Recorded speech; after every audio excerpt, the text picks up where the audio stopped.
Doctor अक्रांति,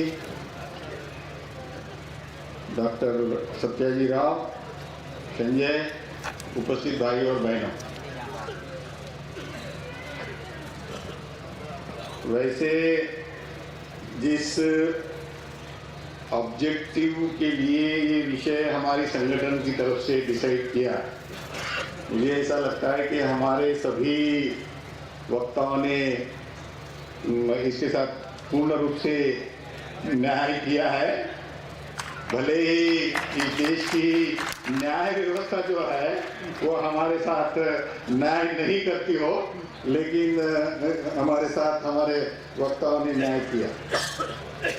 साथियों, बहुत सारी बातें जो मेरे मन में थी, जो मैं बताना चाहता था, वो बहुत सारी बातें क्लियर हो गई, इसलिए मैं भी थोड़ा रिलैक्स फील कर रहा हूँ। बहुत ज़्यादा मुझे नहीं बताना पड़ेगा। एक दो बातें जो मुझे लगता है कि वो बताना जरूरी है। सबसे पहले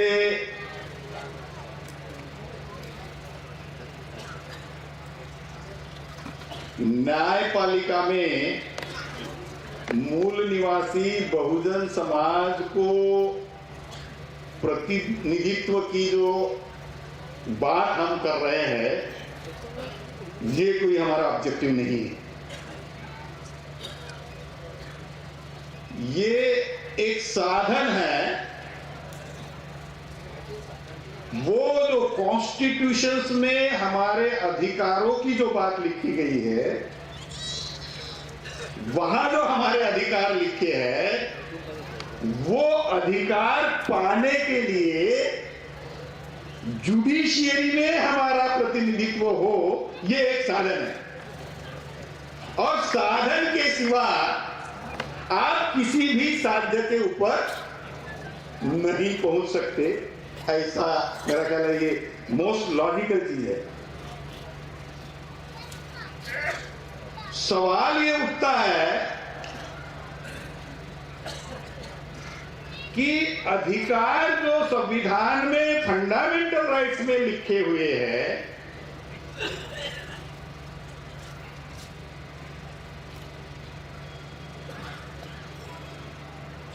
उसके लिए कोई व्यवस्था बनी हुई है या नहीं है? तो व्यवस्था है।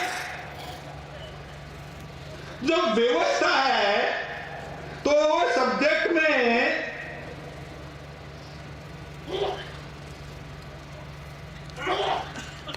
न्याय की व्यवस्था अगर है तो व्यवस्था क्यों नहीं? अगर 1950 में संविधान बना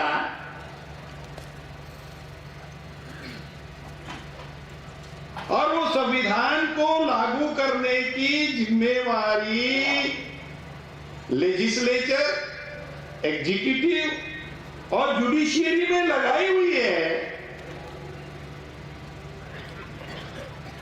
तो लोगों के साथ न्याय अगर नहीं हो रहा है और इन तीन इंस्टीट्यूशंस की ये ड्यूटी लगाई हुई है, तो अल्टीमेटली लोगों के साथ न्याय क्यों नहीं हो रहा? क्या जुडिशियरी में जो लोग बैठे हुए हैं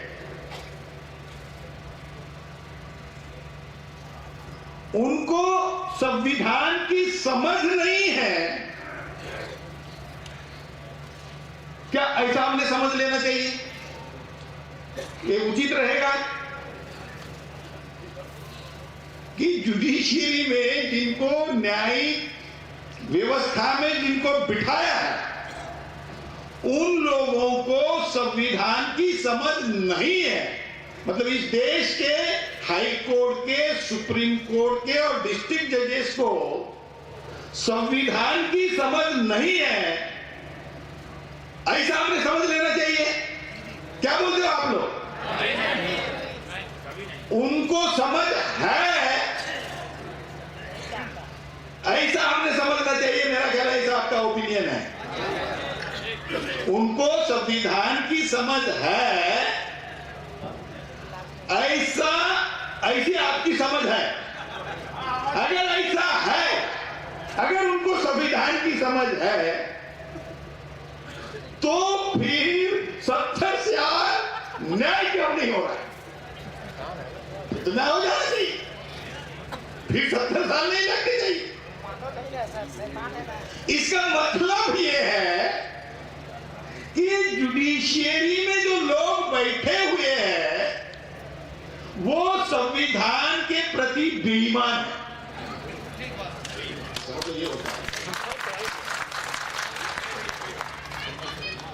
अब अगर वो संविधान के प्रति बेईमान है तो उनका क्या करना चाहिए? व्यवस्था में अगर बेईमान लोग बैठे हुए हैं तो उनका क्या करना चाहिए?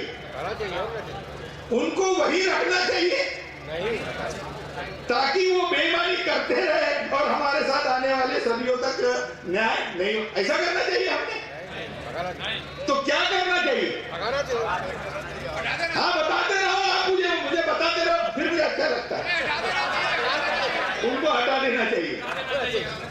तो अगर उनको हटा देना चाहिए तो क्या आपके पास उनको हटाने की कोई साधन दिया है बाबा साहब? जजेस को मैं बोल रहा हूं, जजेस को वहां से हटाने की कोई साधन बाबा साहब ने आपको दिया है?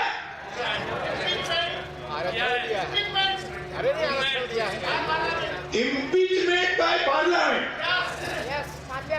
अब इम्पीचमेंट बाय पार्लियामेंट अगर है तो इसका मतलब पार्लियामेंट में अगर आप हो तो आप ये कर सकते हो। इसका मतलब तो यही हुआ। तो पार्लियामेंट में आप हो नहीं, और जिनको पार्लियामेंट में भेजते हो वो आपकी बात उधर करते नहीं। तो क्या करना चाहिए? ये इश्यूज है, ये फंडामेंटल इश्यूज है, और इसलिए जब तक हम सही लोगों को वहां नहीं बिठाएंगे तब तक हमारे साथ न्याय नहीं हो सकता। और ये सही लोग बिठाने की व्यवस्था जो संविधान में है वो आर्टिकल 124 में है। कॉन्स्टिट्यूशन के आर्टिकल 124 में ये चीज है। हमारे साथ मैं कुछ बातें, कुछ स्टैटिस्टिकल डाटा कलेक्ट किया हूं।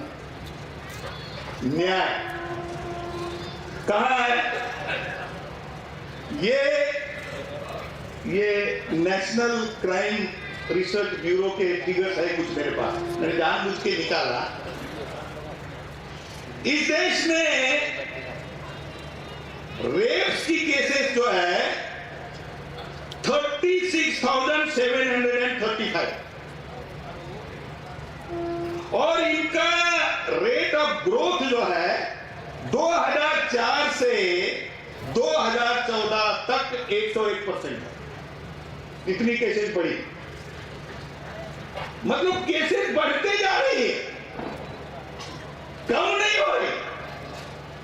भाई अगर रेप की केसेस कम हो रही है तो हम ये समझ सकते हैं कि एग्जीक्यूटिव में जो पुलिस इस्टेब्लिशमेंट है वो न्याय कर रही है अपने लेवल पे, और उन्होंने नहीं किया तो जुडिशियरी कर रही है। लेकिन ये फिगर उनके है। डाउरी रेप के केसेस भी, उसमें भी जो ग्रोथ है वो 4.6%, वो आज की तारीख में 8,455 है, जबकि 2013 में 8,083। तो ये फिगर चिल्ड्रंस के बारे में, incident of crime against children 89,426 है। ये 2013 में 58,224 था, ये 53.6% ग्रोथ एक साल में। तो इस देश में ये एग्जीक्यूटिव को नहीं दिखता, स्पेशली मैं पुलिस इस्टेब्लिशमेंट को बोल रहा हूं, और पुलिस इस्टेब्लिशमेंट उसमें से क्या निकालता है तो जजेस के पास जाता है तो कहां जाए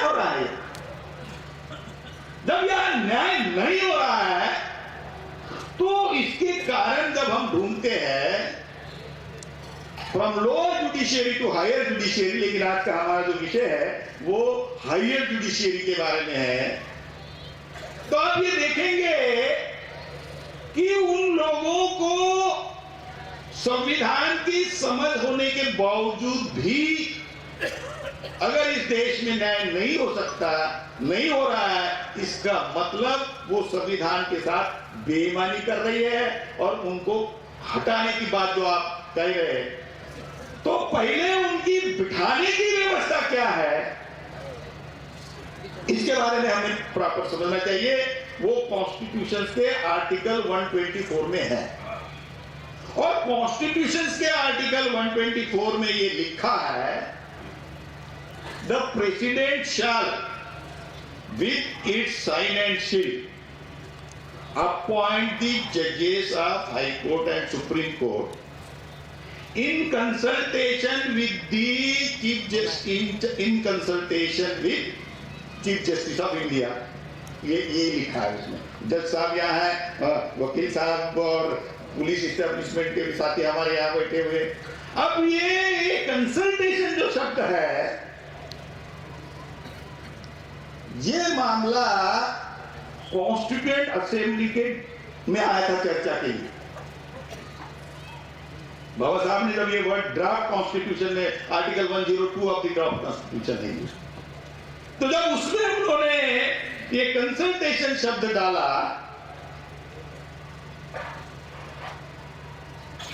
तो कई अमेंडमेंट फाइल हुए, उसमें कई अमेंडमेंट फाइल हुए और वो एक अमेंडमेंट जो है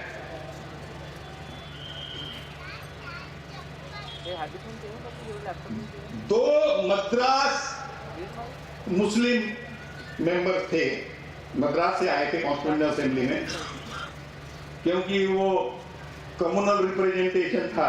आप लोगों को शायद पता नहीं होगा, लेकिन उस वक्त कॉन्स्टिट्यूएंट असेंबली में कम्युनल रिप्रेजेंटेशन था और उसमें mister B Pocker Sahib and mister Mahboob Ali Baig Sahib, both members from Madras Muslim suggested amendment that for the word Chief Justice of India shall always be consulted, ऐसा लिखा है जो आज फाइनल है। उसकी जगह वो बोल रहे हैं the word it shall be made with the concurrence of Chief Justice of India, ये सजेशन आया। वो कॉन्करेंस होना चाहिए ऐसा कहा था उन्होंने, कंसल्टेशन शब्द ठीक नहीं है ऐसा उन्होंने कहा था। इस पर बाबा साहब अंबेडकर का कॉन्स्टिट्यूएंट असेंबली का जो जवाब है, मैं अंग्रेजी में जो जैसे के वैसे आपको पढ़ के बताऊं। Doctor Ambedkar speech in the constituent assembly on 24th May 1949, he said that with regards to the question of concurrence of the Chief Justice, it seems to me that those who advocate that proposition seems to rely implicitly both on the impartiality of Chief Justice and the soundness of his judgment. I personally feel no doubt that the Chief Justice is a very eminent person, but after all the Chief Justice is a man. But after all, Chief Justice is a man with all the feelings, all the sentiments, and all the prejudices. And all the prejudices which we as common people have. मतलब वो ये बोल रहे हैं कि आप अगर ये मामला चीफ जस्टिस के ऊपर छोड़ देना चाहते हो, कॉन्करेंस का मतलब अगर चीफ जस्टिस मना कर देता है तो अपॉइंटमेंट नहीं होगी। अगर चीफ जस्टिस बोलता है कि XYZ व्यक्ति की अपॉइंटमेंट करो तभी वो अपॉइंटमेंट हो सकती है। अगर ये चीफ जस्टिस के ऊपर छोड़ देते हो तो वो भी एक व्यक्ति है और उसमें जो एक कॉमन व्यक्ति में प्रेजुडिसेस होते हैं वो उसमें भी होते हैं। And I think to allow the Chief Justice practically a veto upon the appointment of judges is really to transfer the authority to the Chief Justice, which we are not prepared to veto to the president or the government of the day. मतलब ये है कि बाबा साहब ये कह रहे हैं कि जो मैंने प्रेसिडेंट्स को अपॉइंट करने की बात आर्टिकल ड्राफ्ट कॉन्स्टिट्यूशन में लिखी है, वो पावर हमने जो प्रेसिडेंट्स को दिया है, वो पावर उसको नहीं देकर अगर आप चीफ जस्टिस को देना चाहते हैं, I therefore think that is also a dangerous proposition. इसका मतलब यह है कि चीफ जस्टिस को ऐसे पावर देना चाहिए, नहीं देना चाहिए, नहीं देना चाहिए। ये बाबा साहब ने क्लियरली कहा है। और अल्टीमेटली जो कॉन्स्टिट्यूशन में जो आर्टिकल 124 आया उसमें कॉन्करेंस वर्ड नहीं है, और उसमें वर्ड जो आया हुआ है वो इन consultation with the Chief Justice of India. अब सवाल ये उठता है कि ये कंसल्टेशन और कॉन्करेंस वर्ड के मीनिंग क्या है, क्योंकि इसके डिफरेंट मीनिंग है। तभी उन्होंने आर्ग्यू किया और बाबा साहब ने ऐसा जवाब दिया। कंसल्टेशन का मतलब है कि चीफ जस्टिस ऑफ इंडिया का ओपिनियन प्रेसिडेंट के ऊपर बाइंडिंग नहीं है, और कॉन्करेंस का मतलब है चीफ जस्टिस ऑफ इंडिया का ओपिनियन प्रेसिडेंट के ऊपर बाइंडिंग है। तो बाबा साहब ये अधिकार चीफ जस्टिस को नहीं दिया, कॉन्स्टिट्यूशन ने भी ये चीफ जस्टिस को नहीं दिया, ये अधिकार प्रेसिडेंट को है and the government of the day. And the government of the day का मतलब है political executive. Government of the day का जो मतलब है वो है पॉलिटिकल एग्जीक्यूटिव, क्योंकि बाबा साहब ये सोचते थे कि पॉलिटिकल एग्जीक्यूटिव जो है वो जो पार्लियामेंट में जिस पार्टी की मेजॉरिटी होती है वो सरकार बनाती है, वो सरकार बनाती है, वो कैबिनेट होती है, वो पॉलिटिकल एग्जीक्यूटिव होती है। तो कम से कम वो सरकार प्रतिनिधि के रिप्रेजेंटेटिव होकर आए होने की वजह से वो कम से कम लोगों के साथ सही व्यक्तियों की अपॉइंटमेंट करके न्याय की व्यवस्था को प्रबल करेंगे। ये बाबा साहब की भावना थी और ये अधिकार इसलिए। लेकिन 50 साल के बाद क्या देखते, 70 साल के बाद, 70 साल के बाद क्या पॉलिटिकल एग्जीक्यूटिव ने इस ऐसे लोगों की, ऐसे जजेस की नियुक्ति की जिससे हम ये कह सके कि इस देश के हर नागरिक के साथ न्याय हुआ? मेरा ख्याल है हम ऐसा नहीं कह सकते। अगर हमको ऐसा कहना होता तो ये विषय रखने की जरूरत नहीं थी। इसका मतलब पॉलिटिकल एग्जीक्यूटिव के ऊपर बाबा साहब ने जो भरोसा दिखाया वो पॉलिटिकल एग्जीक्यूटिव ने भी हम लोगों के साथ सही किस्म के जजेस की नियुक्ति करके हमारे साथ न्याय नहीं किया। अब ये कॉलेजियम की सिस्टम जो है इसके बारे में अगर देखते हैं तो ये तो कॉन्स्टिट्यूशन में है ही नहीं। जब चीफ जस्टिस ऑफ इंडिया को नकार दिया कॉन्स्टिट्यूशन असेंबली में, तो फिर जजेस का कॉलेजियम बनाना चाहिए तो मामला बनता ही नहीं। जब चीफ जस्टिस का ही कॉन्करेंस नहीं लेना चाहिए ये जब लिख दिया तो इसका मतलब जजेस का कॉलेजियम बना के अपॉइंटमेंट करना चाहिए, ये बात बनती नहीं बनती। तो ये ऐसा क्यों कर रहे हैं? दूसरी इंपॉर्टेंट बात, मैं फंडामेंटल कुछ कॉन्स्टिट्यूशनल पॉइंट में आपके सामने रखना चाहता हूं। जुडिशियरी को जो अधिकार दिए है संविधान ने, वो लॉ का इंटरप्रिटेशन करने के लिए दिए हैं। If I am not wrong, what is interpret करने के लिए दिया है। तो इंटरप्रिटेशन कब करना पड़ता है?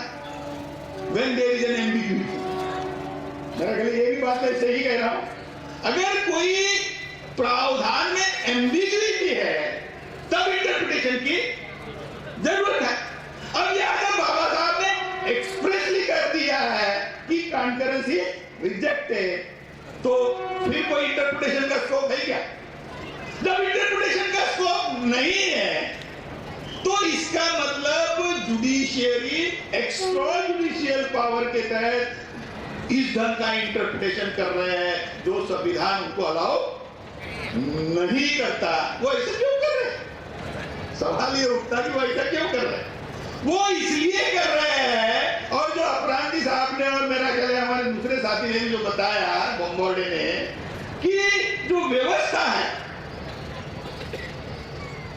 उस व्यवस्था में मूल निवासी बहुजन समाज के लोग जुडिशरी में आ सकते, वो वैसे भी आ सकते थे।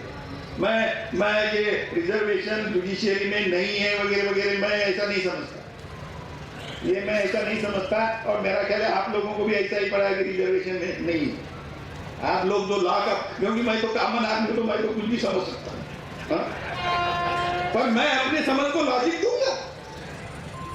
लॉ को ये पड़ा है कि जुडिशियल में रिजर्वेशन नहीं है। अब आप ये देखेंगे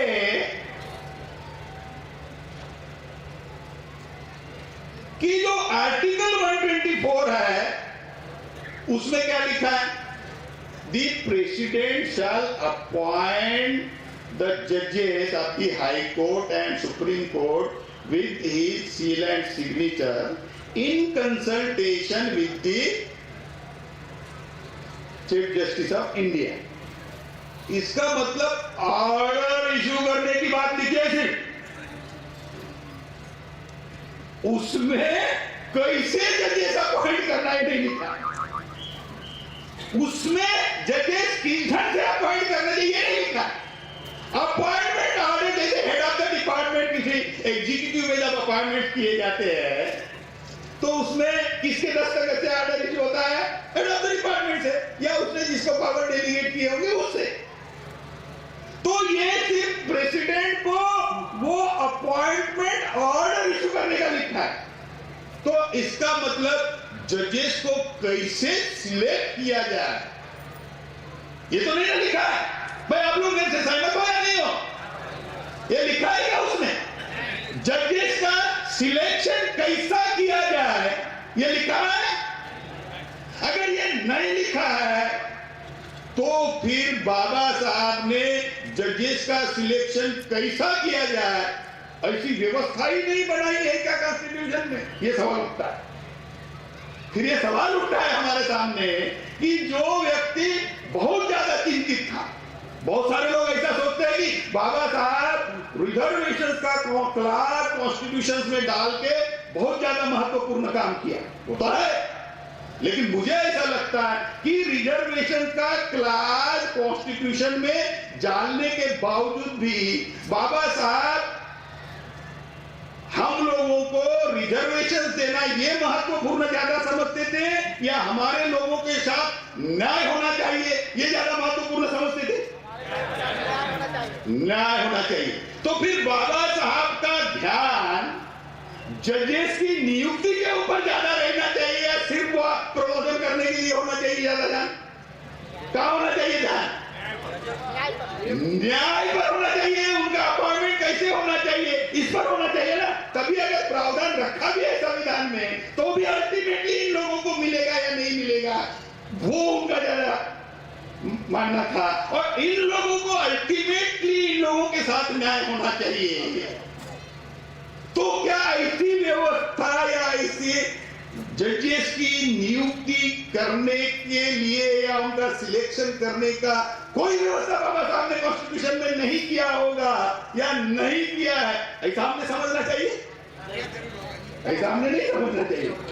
तो फिर वो सवाल ये उठता है कि अगर बाबा साहब ने ये व्यवस्था डेफिनेटली क्या होगा कि इन लोगों के साथ न्याय होना चाहिए, अगर ऐसी वो व्यवस्था उन्होंने किया होगा तो क्या है वो व्यवस्था? कहां है? तो वो व्यवस्था आर्टिकल 16 में ही है। आर्टिकल 16 में ही वो व्यवस्था है और जुडिशियरी में भी इसलिए रिजर्वेशन है। मैं वही व्यवस्था है, नहीं तो फिर और कई व्यवस्था दिखाई नहीं देती। और उसको 50-70 साल में इस देश के ब्राह्मणिकल एडवोकेट्स और ब्राह्मणिकल जुडिशियरी इस ढंग से मतलब बताने का शुरू कर दिया कि आज हमारे समाज के लॉयर और जजेस भी वो उनकी जो पूंगा पंडिती जो सिखाई हुई है उसी में उसका विश्वास बना हुआ है। वो व्यवस्था वही है क्योंकि वो सिर्फ अपॉइंटमेंट करने का है, सिलेक्शन करने की व्यवस्था 124 में नहीं। फिर 312 के ऊपर काफी पता नहीं 312 पे ऊपर डॉक्टर अपरांती ने भी काफी डिटेल में ये कहा। इसमें मैं सिर्फ इतना ही कहना चाहता हूं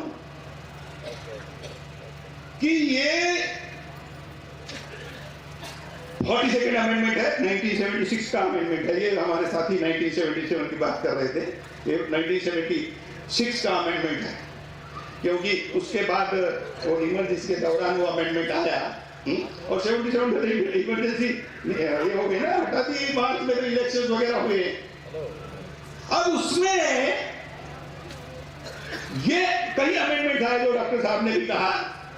ये एक अमेंडमेंट आया आर्टिकल 3121 में, और उसमें जो आईएएस एंड अलाइड सर्विसेज है उसकी जगह एक अमेंडमेंट आया है कि ऑल इंडिया जुडिशियल सर्विसेज की भी नियुक्ति आर्टिकल 3121 के तहत ही की करनी चाहिए। मतलब जैसे दूसरी सर्विसेज का गठन होता है वैसे ही ये सर्विसेज का भी गठन होना चाहिए, ये प्रावधान है। इसमें जो इंपॉर्टेंट बात जो मैं बताना चाहता हूं, तो इन्होंने बताई, वो जो पहले छूट गया वो ये है कि इमरजेंसी के दौरान ये आया, इमरजेंसी के बाद अपोजिशन पार्टी सत्ता में आई और जनता पार्टी सत्ता में आने के बाद अमेंडमेंट नंबर 44 से जितने भी 42 से अमेंडमेंट आए थे वो सब हटा दिए गए, एक्सेप्ट दिस प्रावधान, वो सब हटाए गए, लेकिन ये रखा गया। इसका क्या मतलब है? इसका सीधा सीधा मतलब ये है कि जो प्रीवियस पार्लियामेंट थी उसकी इसको मान्यता थी और उसके बाद में जो पार्लियामेंट आई उसकी भी इसको मान्यता। इसका मतलब ये क्लास आज कॉन्स्टिट्यूशन में जजेस का सिलेक्शन कैसे करना चाहिए ये अभी एक्सप्रेसली आ गया। पहले कैसा था? बाबा साहब के समय में कैसा था? ये इंप्लाइडली था। बाबा साहब के समय में ये इंप्लाइडली था और ये अमेंडमेंट करके वो रिटेन करने के बाद ये एक्सप्रेसली आ गया। अब ये वो कॉन्स्टिट्यूट नहीं कर रहे। मैं और भी एक बात बताना चाहता हूं, वो ये article 124 and article 3121 it is not an independent article in itself in the constitution. ये ऐसा इंडिपेंडेंट है और आइसोलेशन इसको नहीं पढ़ा जा सकता। क्यों नहीं पढ़ा जा सकता? क्योंकि क्या जुडिशियल अपॉइंटमेंट जो है ये फंडामेंटल राइट से गवर्न होता है या नहीं, ये मुद्दा आ जाएगा कि जुडिशियल अपॉइंटमेंट्स को फंडामेंटल राइट्स के से डीलिंग करके करना चाहिए। अगर ये जुडिशियल अपॉइंटमेंट को फंडामेंटल राइट से डीलिंग करके किया जाता है तो इसका मतलब यह हो जाता है कि यहाँ के सिटीजन का फंडामेंटल राइट जो है जुडिशियरी में उनका अपॉइंट होने का इसका हनन होता है। Are you getting me? इसका मतलब उनका हनन होता है और इसलिए इसको फंडामेंटल राइट के साथ करना चाहिए। मतलब आर्टिकल 312 में भी अगर अभी कल national all India judicial services की कल गठन अगर करती है सरकार, जो वो करने वाली नहीं है, जिसके लिए आंदोलन करने की बात हम कर रहे हैं, हम करेंगे। मेरा ख्याल इनफॉर्मली हमारे सीसी में इनफॉर्मली हमने चर्चा कर ली है और ये आंदोलन हम चलाएंगे। ये करना होगा तो वो उसको आर्टिकल 64 के साथ पढ़ना होगा। और जब आर्टिकल 312 में जब ऑल इंडिया जुडिशियल सर्विसेज का गठन होगा, वो एलिजिबिलिटी क्राइटेरिया जो कैंडिडेट से वो रखो, इतनी साल की सर्विस होना चाहिए, इतने साल वकीली करना हुआ होना चाहिए, वो जो रखना है रखो। उसमें हमारे जो टैलेंटेड बॉयज आएंगे they will appear for the examination और वो अपीयर करके उनको आर्टिकल 16(4) के तहत उनको अपॉइंटमेंट्स मिलेगी। और जब उनको अपॉइंटमेंट्स मिलेगी और वहां जो बैकवर्ड क्लास ऑफ सिटीजन जो शब्द लिखा है बाबा साहब ने कॉन्शियसली लिखा है, मैं ये बता रहा हूं आप लोगों को क्योंकि मैं एक कॉमन आदमी हूं, वो जानबूझ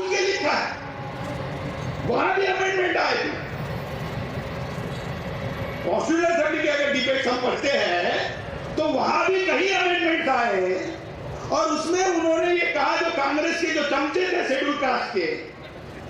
शेड्यूल कास्ट के कांग्रेस के टिकट पर जो चमचे चुन के गए थे, अभी बहुत बढ़ गए, इसलिए आप लोगों की जरूरत है वो चमचे की सफाई करने की।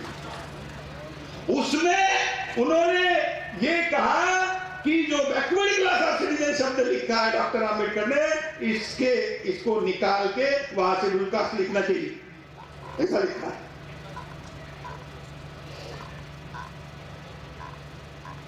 जो अपरांती साहब ने कहा कि जो बाबा साहब जो ऑर्गेनिक इंटेलिजेंस की बात जो अपरांती साहब को कह रहे थे, तो अभी डॉक्टर आम्बेडकर शेड्यूल कास्ट के तो थे ही, तो क्या करना चाहिए था as a schedule caste? As a schedule caste ये अगर अमेंडमेंट आता है सामने से, तो डॉक्टर आम्बेडकर ने तुरंत एक्सेप्ट कर लेना चाहिए था। He has not done that. उन्होंने ऐसा नहीं किया, बोला नो शेड्यूल कास्ट, वो बैकवर्ड क्लास ऑफ सिटीजन से ही रहेगा। इसका मतलब क्या? इसका मतलब बाबा साहब schedule caste, schedule tribe, other backward classes और इनसे जो हम भिन्न धर्मों में गए, जिसको अभी भी बैकवर्ड मानते हैं ना हमारे मुस्लिम भाई, हमारे से जो बने हैं उनको क्या मानते हैं मंडल कमीशन के तहत? ओबीसी मानते हैं ना। ये सबकी व्यवस्था बाबा साहब को कर दी, वो उन्होंने किया। तो बाबा साहब वो आंदोलन चला रहे थे फूले साहब का, जो उन्होंने शूद्र और अतिशूद्रों का इकट्ठा बना के axis of Shudras and Atishudras against the nexus of Brahmins of Baniya. ये जो आंदोलन था, उस आंदोलन को बाबा साहब ने उसमें बराबर इस ढंग से लाया। अब अगर ये इतने जजेस अगर इसमें आ जाते हैं, तो कितने आएंगे हमारे? अभी 50 है, ये 50 मामला गलत है, ये कोई कॉन्स्टिट्यूशनल प्रोविजन नहीं है, ये कॉन्स्टिट्यूशन में नहीं, ये फिर जजेस की ही बदमाशी है। ये जानबूझ के हम लोगों को हमारे अधिकार नहीं देने के लिए प्रावधान किया है, और ये इसके लिए हमें ये लड़ना होगा, इसके लिए भी लड़ना होगा, ये भी लड़ेंगे।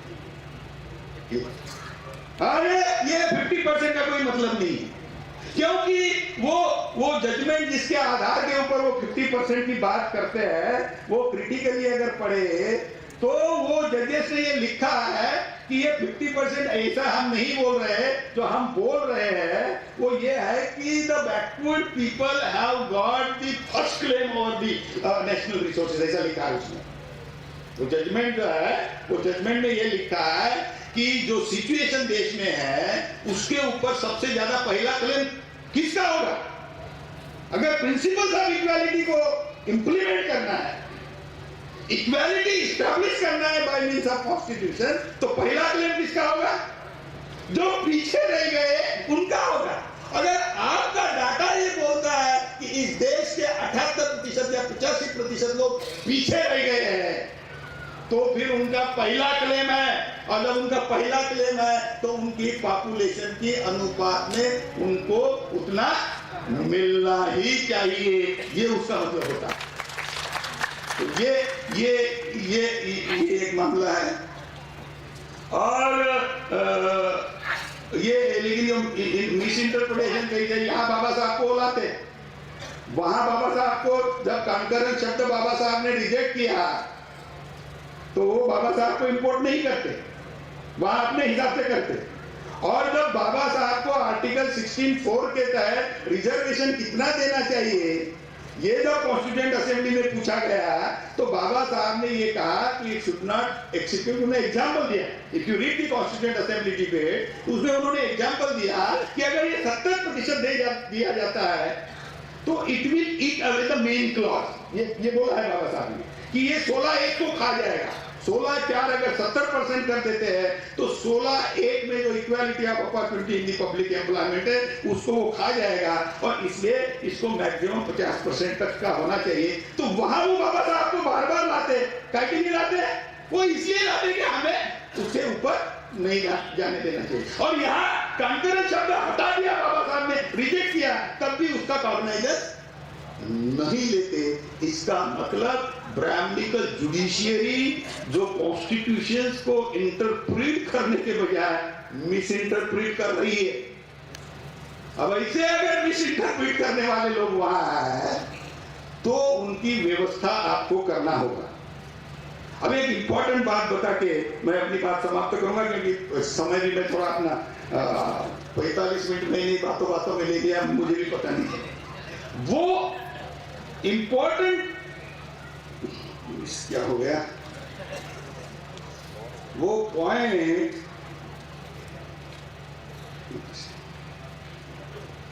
वो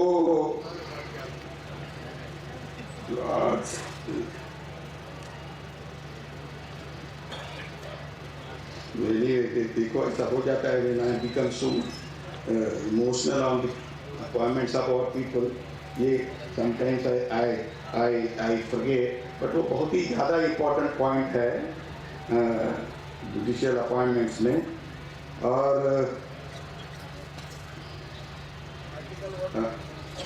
anyway वे में सोशल जस्टिस और डिस्ट्रीब्यूटिव जस्टिस और इकोनॉमिक जस्टिस वगैरह ये चीज़ें आई है, उनकी व्याख्या की हुई है। ये सब चीज़ें आप पढ़ सकते हो, what is social justice, what is economic justice, what is distributive justice, ये चीज़ें आप पढ़ लीजिए। लेकिन अल्टीमेटली हमें इस देश में आर्टिकल 312 के तहत जुडिशियल अपॉइंटमेंट्स करने के लिए लड़ना पड़ेगा। और वो जो मुझे ख्याल अभी इमीडिएटली रिकॉल नहीं कर रहा हूँ, मेरे पॉइंट्स में भी यहाँ कहीं लिखा होगा, but I am not in position to lay hand on that provision. तो उसको ये जुडिशियल रिव्यू का भी एक प्रॉब्लम है जिसकी वजह से ये परेशानी हो रहा है डॉक्टर साहब। जो नेशनल जुडिशियल अपॉइंटमेंट कमीशन की जो मामला है, ये बड़ा पेचीदा मामला हमारे सामने है कि कल चल के अगर ये पावर 312, हाँ वो आ गया पॉइंट ख्याल में, अच्छा हो पॉइंट ख्याल में आ गया, वो कॉन्स्टिट्यूशनल असेंबली के डिबेट्स में है। ये थोड़ा सा ऑफ द रिकॉर्ड जाएगा लेकिन बड़ा इंपॉर्टेंट पॉइंट है। वो पॉइंट ये है कि जो directive principles of state policies है उसको फंडामेंटल राइट बना देना चाहिए। इस ढंग का डिबेट हुआ कॉन्स्टिट्यूशनल असेंबली के डिबेट में, क्योंकि जब आप इकोनॉमिक इक्वालिटी इस्टेब्लिश करना चाहते हो तो कैसी होगी? इकोनॉमिक इस्टेब्लिश करना, इकोनॉमिक इक्वालिटी इस्टेब्लिश करना चाहते हो तो कैसी होगी? इसका मतलब इस देश का वेल्थ जो है उसका इक्विटेबल डिस्ट्रीब्यूशन होना चाहिए, और जब तक वो इक्विटेबल डिस्ट्रीब्यूशन नहीं होता तो इकोनॉमिक इक्वालिटी आएगी नहीं। और जो डिस्ट्रीब्यूटिव जस्टिस की बात है वो सोशल रिवॉल्यूशन बोला है, जैसे इसको इंटरप्रेट किया, socio economic justice is nothing but the social revolution. ये जुडिशियरी ने इसको व्याख्या की है, सोशियो इकोनॉमिक जस्टिस मतलब सोशल रिवॉल्यूशन। तो कॉन्स्टिट्यूएंट असेंबली में एक आर्गुमेंट ऐसे आए कि डायरेक्टिव प्रिंसिपल्स रखना मतलब ये जस्टिसिएबल नहीं है, इसलिए ये सरकार के ऊपर बंधन कारक नहीं है, और बंधन कारक नहीं है तो इसलिए इकोनॉमिक इक्वालिटी इस्टेब्लिश करना मुश्किल हो जाएगा, तो इसलिए इसको फंडामेंटल राइट्स में डालना चाहिए। ये आर्गुमेंट्स है। ये आर्गुमेंट्स के अगेंस्ट में एक अयंगार नाम के जो ड्राफ्टिंग कमेटी में जो अयंगार थे, वो नहीं, वो दूसरे एक अयंगार थे, वो मद्रास से ही आए थे, वो भी ब्राह्मण ही था। ये अयंगार भी ब्राह्मण, वो अयंगार भी ब्राह्मण। उसने इसके खिलाफ में आर्गुमेंट्स किए कि वो नहीं कर सकते,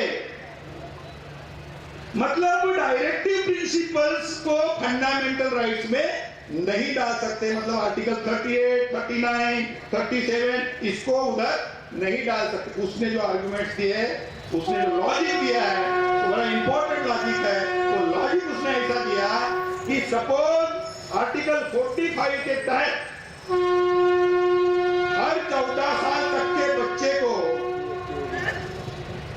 फ्री एजुकेशन स्टेट में देना चाहिए, ये लिखा है।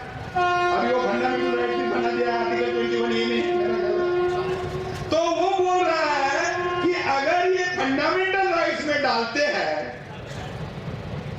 तो वो जस्टिसिएबल हो जाएगा, और वो जो जस्टिसिएबल होगा तो उसके अगेंस्ट में पिटीशन हाई कोर्ट में और सुप्रीम कोर्ट में आएगी।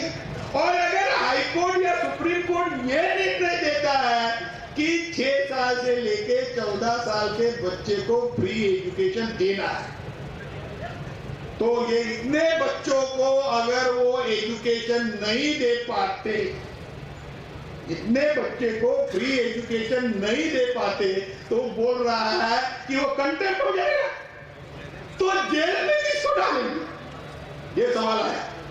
अगर कंटेम्प्ट होता है, अगर गवर्नमेंट वो ऐसा नहीं करती है तो कंटेम्प्ट होगा, तो जेल में किसको डालेंगे, पूरे कैबिनेट को, वो उसका एजुकेशन मिनिस्टर को डालेंगे या पूरे कैबिनेट को जेल में डालेंगे। अगर वो बोलता है कि पूरे कैबिनेट को जेल में डाल देते हैं, तो इस संविधान के तहत दूसरी सरकार अपॉइंटमेंट करने का अधिकार कोर्ट को है क्या? These are the complications. ये कॉम्प्लिकेशंस खड़े हो जाएंगे। और ये आर्गुमेंट देके जब उसने विरोध किया तो बोला तुम जुडिशियरी के ऊपर की सब कुछ, जुडिशियरी तुमको सब कुछ करा के देगी, ये तुम्हारी जो समझ है कॉन्स्टिट्यूएंट असेंबली में जो सदस्य है उनकी ये जो समझ है कि सब कुछ जुडिशियरी तुमको दिलवा देगी, ऐसा नहीं हो सकता। लेकिन अगर वो सरकार लोगों के जो अधिकार है वो अधिकार अगर दिलाने में अगर कामयाब नहीं हुई, तो वो जनता को अधिकार है कि ऐसे सरकार को बता दे। मैं ये प्रावधान इसलिए आपको बता रहा हूं कि the ball lies in your court. वो कॉन्स्टिट्यूएंट असेंबली के डिबेट में ये चर्चा करके ऐसी सरकारें जो तुम्हारे अधिकार दिलाने में सक्षम नहीं है, कामयाब नहीं है, ऐसी सरकार को वो लोग बदल देंगे। वो अधिकार आपको दिया हुआ है, उसका इस्तेमाल हम नहीं करके और फिर ये रोकते हैं मोदी ने ऐसा किया, आरएसएस ने ऐसा किया। कौन जिम्मेवार है? आरएसएस और मोदी। आरएसएस और मोदी जिम्मेदार है इसके लिए। जब आपको यह अधिकार दिया कि तुम ऐसी सरकार उठाओ जो तुम्हारे अधिकार तुमको दिलाएगी, वो काम हम करते नहीं। उसके लिए अपने समाज का क्या अवेकनिंग नहीं करते, अपने समाज को जागरूक नहीं करते। उनके पास, हमारे पास समय नहीं है, लोगों को जाके समझाने के लिए हमारे पास समय नहीं है। और फिर यहाँ आके हम रोना रोते हैं कि अब मोदी ऐसा करता है, आरएसएस वैसा करता है, कांग्रेस वैसा करता है। ये कल तक का मामला, the power is the people, it is a sovereign state. लोगों के इच्छा के अनुसार सरकार चलेगी।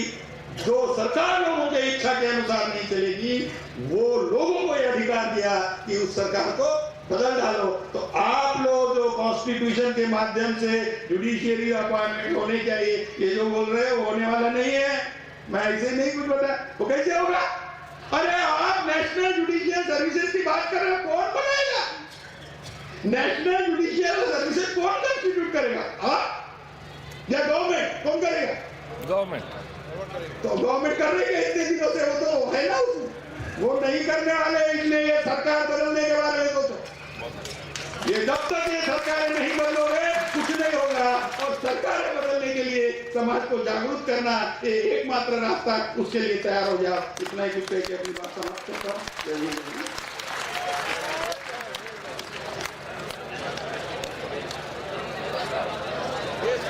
धन्यवाद बोरकर साहब।